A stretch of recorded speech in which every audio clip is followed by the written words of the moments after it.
সময় এসেছে এই ধরনের লোককে সবক শেখানোর। আপনাকে আমি পরিষ্কার বলছি, মমতা ব্যানার্জি মুখ্যমন্ত্রী নন। আপনি দুর্বল মুখ্যমন্ত্রী পেয়ে যা খুশি করেছেন, যা খুশি বলেছেন। আমি আপনাকে বলে গেলাম, আমরা দুটো এফআইআর স্টার্ট করেছি। অ্যালার্মিং বিষয়ে আজকে সবাই যখন মিলিত হয় তখন পয়েন্ট অফ অর্ডারের মাধ্যমে মাননীয় বিধায়ক নাগরাকাটা, সম্মানীয় পুনা ভাংরা, মাননীয় বিধায়ক কালিয়াগঞ্জ উৎপল মহারাজ এবং অন্যান্য একাধিক বিধায়ক এখানে তুলে ধরেছেন নওদা বিধানসভার বিধায়ক মাননীয় হুমায়ুন কবিরের দুটি জায়গায় অত্যন্ত আপত্তিজনক সাম্প্রদায়িক এবং সমাজ এবং রাজ্যের পক্ষে ক্ষতিকারক বক্তব্যের উপরে। আমার সঙ্গে পরিষদীয় মন্ত্রী ডক্টর শঙ্কর ঘোষ যোগাযোগ করেছিলেন। আমি তাকে আশ্বস্ত করেছিলাম যে মাননীয় অধ্যক্ষ মহোদয় অনুমতি দিলে আমি এই সংক্রান্ত একটি স্টেটমেন্ট হাউসে রাখব। প্রথমত, মাননীয় হুমায়ুন কবির যে বক্তব্য রেখেছেন, এই বক্তব্য আপনাদের কাছে আমি পড়ে শোনাচ্ছি।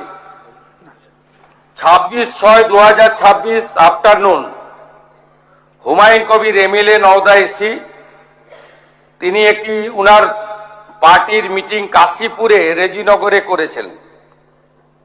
সেখানে তিনি বলছেন, এই যে অনামিকা ঘোষ, সে ভোটে হেরে মনে করছে আমি এমএলএ, এখানে ভোটে হেরে বিজেপি মনে করছে আমি এমএলএ, এখানে এখন আস্ফালন করে বেড়াচ্ছে।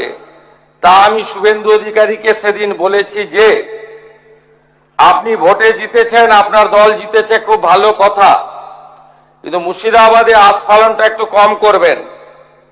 আমি যেদিন ময়দানে মুসলমানদের নিয়ে নেমে যাব না, সেদিন এমন ছাটা ভাগা মার শুরু করবে যে আপনাদের পতাকা বহন করার লোক থাকবে না।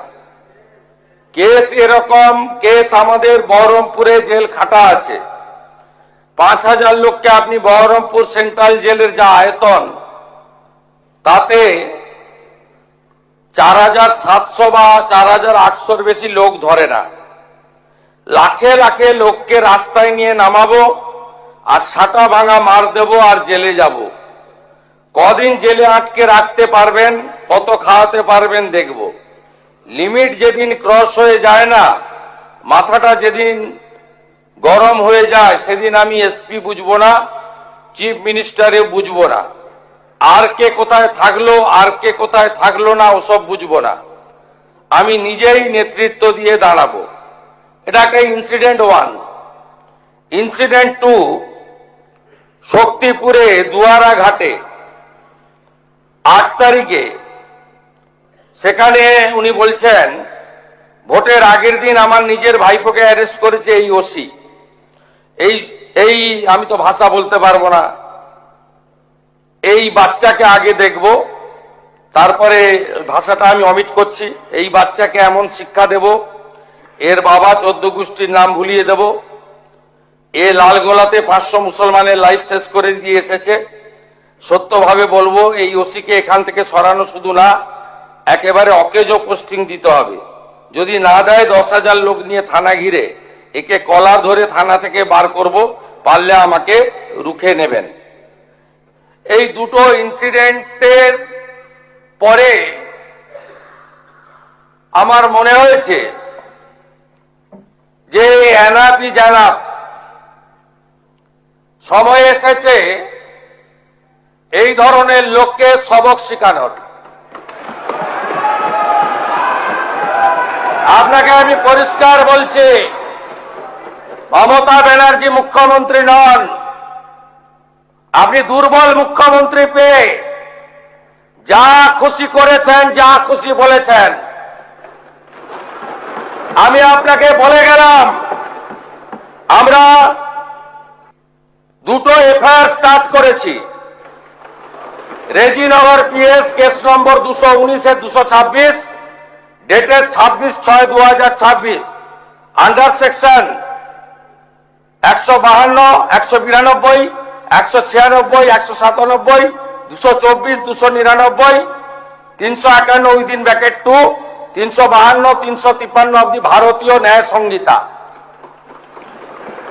ইনসিডেন্ট নাম্বার 2 তেও আমরা শক্তিপুর পিএসএ 176/226 আরেকটা কেস ইস্যু করেছি।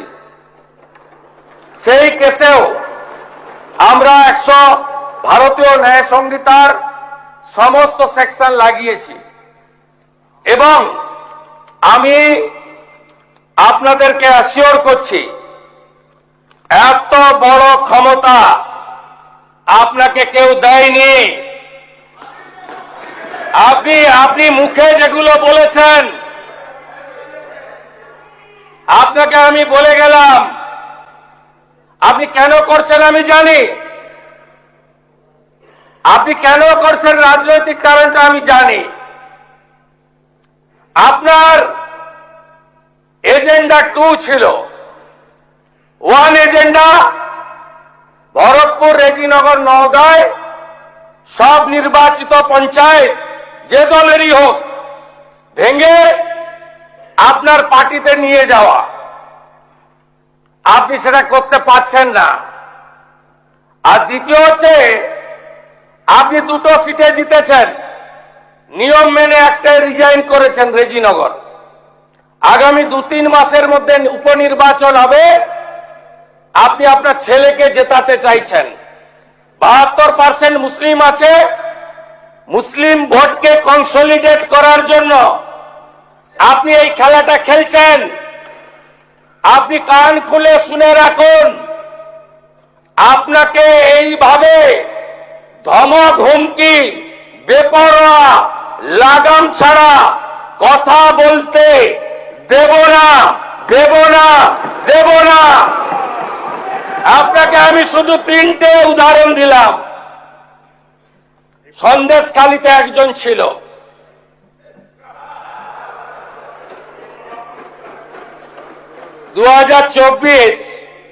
পয়লা জানুয়ারি বলেছিল তৎকালীন বিরোধী দলনেতা এলে তার হাত কেটে পায়ে, পা কেটে হাতে লাগাবে আর চামড়া ছাড়িয়ে মেদিনীপুরে পাঠিয়ে দেবে। ওর অবস্থা কি হয়েছে সবাই দেখেছে। একই টোন ছিল। আরেকটা জীবনতলার গুন্ডা ক্যানিং ভারত, ওর অবস্থাও কি হয়েছে দেখতে পাচ্ছে সবাই। আরেকটা পুষ্পা ঝুঁকে গেনি, এমন ঝুঁকেছে খালি পায়ে, ছোট প্যান্ট পরে, কান ধরে উঠবস করতে করতে যাচ্ছে। আপনাকে আমি বলে গেলাম, পুলিশ তার ব্যবস্থা নেবে। আর আমি 1 সপ্তাহ পরে মুর্শিদাবাদে যাচ্ছি। আমি প্রমাণ করে দেব ভারতবর্ষের সংবিধান, আইন শেষ কথা বলে, কোন বাপের আবাদ শেষ কথা বলে না।